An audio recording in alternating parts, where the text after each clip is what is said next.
नमस्कार दोस्तों, मैं हूं अनीता और आप सभी का एक बार फिर से स्वागत करती हूं।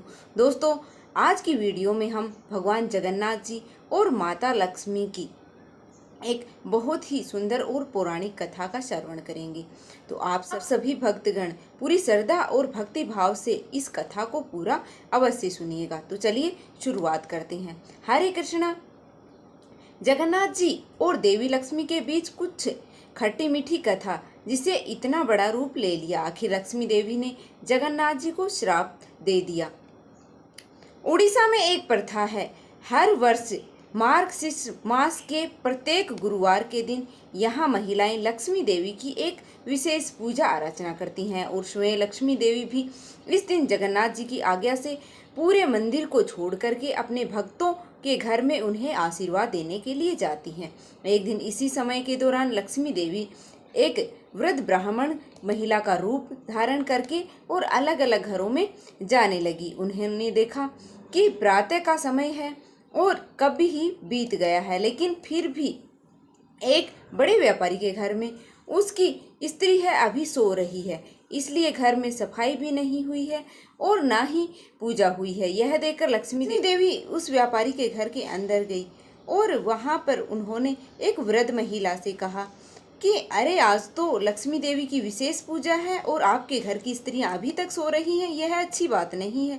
आज तो प्रातः जल्दी उठ करके और माता लक्ष्मी को प्रसन्न करने के लिए यह विशेष पूजा अर्चना करनी चाहिए थी। यह सुनकर उस वृद्ध महिला ने कहा, ब्राह्मणी से कहा कि अहंकार पूर्वक कहा कि अरे, तुम कौन हो हमें सिखाने वाली?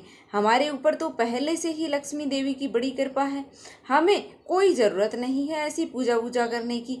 हाँ, चलो यहाँ से और अपना उपदेश किसी गरीब को जाकर सुनाओ जिसको इसकी ज़रूरत है। पता नहीं कहाँ कहाँ से आ जाते हैं सुबह सुबह। जब लक्ष्मी देवी ने यह सुना तो वह वहाँ से चुपचाप चली गई और अपने साथ ही उस घर का अपना जो ऐश्वर्य है, वैभव है, वह भी समेटती गई। अब उस व्यापारी का घर इतना दरिद्र हो गया कि उसे वास्तव में भिक्षा मांग करके जीवन यापन करना पड़ा। उसके बाद लक्ष्मी देवी उस गांव में पहुंची जहां पर चांडाल जाति के लोग रहते थे। वहां जाकर उन्होंने श्रेयस चांडाल के घर में प्रवेश किया। उन्होंने घर में प्रवेश किया और देखा कि वह सुबह सवेरे जल्दी उठ गई और उसने संपूर्ण घर की सफाई की है और देवी लक्ष्मी की पूजा की तैयारी कर रही है। यह देखकर लक्ष्मी देवी अत्यंत ही प्रसन्न हुई और उन्होंने उसके घर में अपने ऐश्वर्य की वृद्धि की। अब इस प्रकार जब लक्ष्मी देवी अपने भिन्न भिन्न भक्तों के घर में जा रही थी, इसी समय बलराम और जगन्नाथ जी भी सुबह सुबह टहलने के लिए निकले हुए थे और उन्होंने देखा कि लक्ष्मी देवी श्रेया चांडाल के घर से बाहर आ रही हैं। अब यह देखकर बड़े भैया बलराम को बड़ा ही गुस्सा आया और उन्होंने जगन्नाथ जी से कहा, देखो जरा कहना, तुम्हारी पत्नी एक चांडाल के घर में जाकर आ रही है। क्या उसे नहीं पता कि ये लोग अशुद्ध होते हैं और किसी भी नियम का पालन है वो नहीं करते हैं, और फिर भी वह उनके घर में गई है?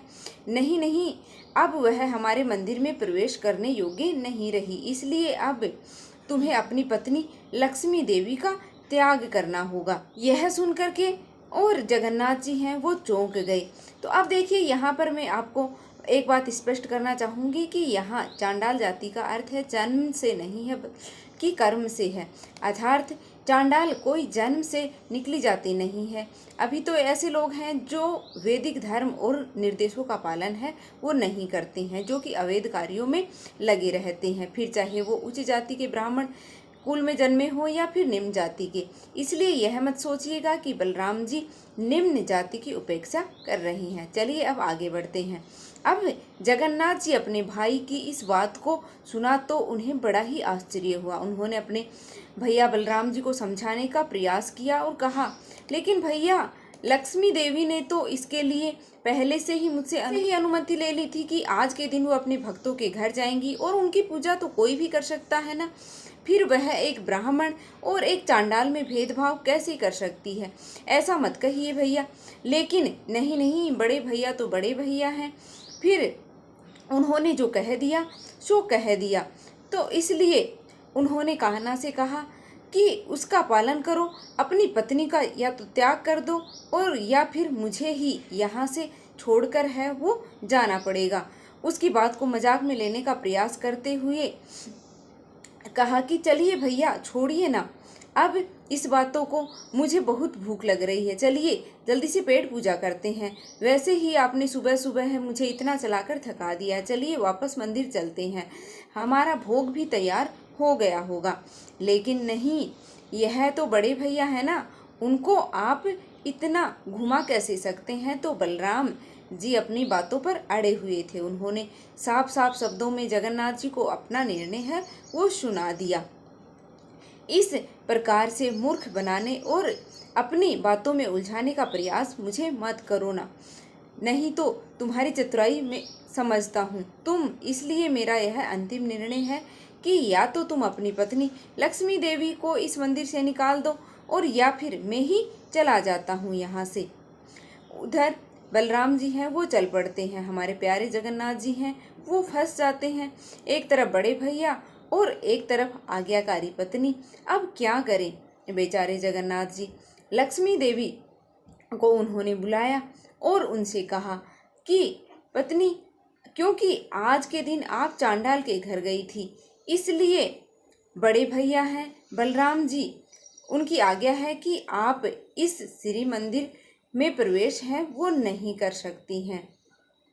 यह सुनकर लक्ष्मी देवी है उनको बड़ा ही आश्चर्य होता है। उन्होंने कहा, लेकिन स्वामी आप तो जानते ही हैं कि मैं आपकी अनुमति लेकर ही प्रत्येक वर्ष इस समय के दौरान अपने भक्तों के घर उन्हें आशीर्वाद देने जाती हूँ, तो इससे मैंने क्या अपराध कर दिया है जो आप मुझे यह दंड दे रहे हैं। और फिर अगर कोई भूल हुई है तो आपने हमारे विवाह के समय मेरे पिताजी को वचन दिया था ना कि आप मेरे 10 अपराध हैं वो क्षमा कर देंगे, तो फिर अचानक मुझे मंदिर से बाहर निकाल देने के लिए आप कैसे सोच सकते हैं स्वामी। उस समय जगन्नाथ जी के पास लक्ष्मी देवी के इन प्रश्नों का कोई भी उत्तर नहीं था। फिर वह मौन रहे और उनके मौन का अर्थ था कि उनके अपने बड़े भाई का आदेश के सामने वे भी लाचार थे। उन्होंने इस प्रकार चुप देखकर लक्ष्मी देवी को बड़ा ही क्रोध आया और फिर उन्होंने जगन्नाथ जी को श्राप दे दिया और ये श्राप अत्यंत ही भयंकर था।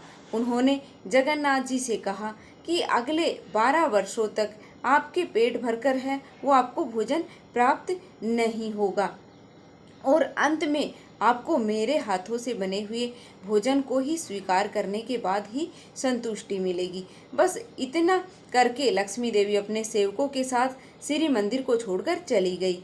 फिर क्या था कि वही हुआ जिसका जगन्नाथ जी को डर था। अब संपूर्ण श्री मंदिर में सिर्फ जगन्नाथ जी और बलदेव जी अकेले रह गए। देवी लक्ष्मी के जाने से पूरा मंदिर है वो सुनसान हो गया और सारा ऐश्वर्य और समृद्धि भी नष्ट हो गई। सारे भंडार ग्रह हैं वो खाली हो गए। अब श्री मंदिर में ना तो श्री देवी लक्ष्मी जी थी और ना ही कोई भोजन। और क्या था, जगन्नाथ जी और बलदेव जी भूखे रहेंगे या फिर और कोई आएगा उन्हें भोजन देने के लिए? क्या लक्ष्मी देवी के बिना यह मंदिर वैसे ही चलेगा जैसे पहले चल रहा था? इन सभी प्रश्नों के उत्तर हमें मिलेंगे इस कथा की अगली कड़ी में।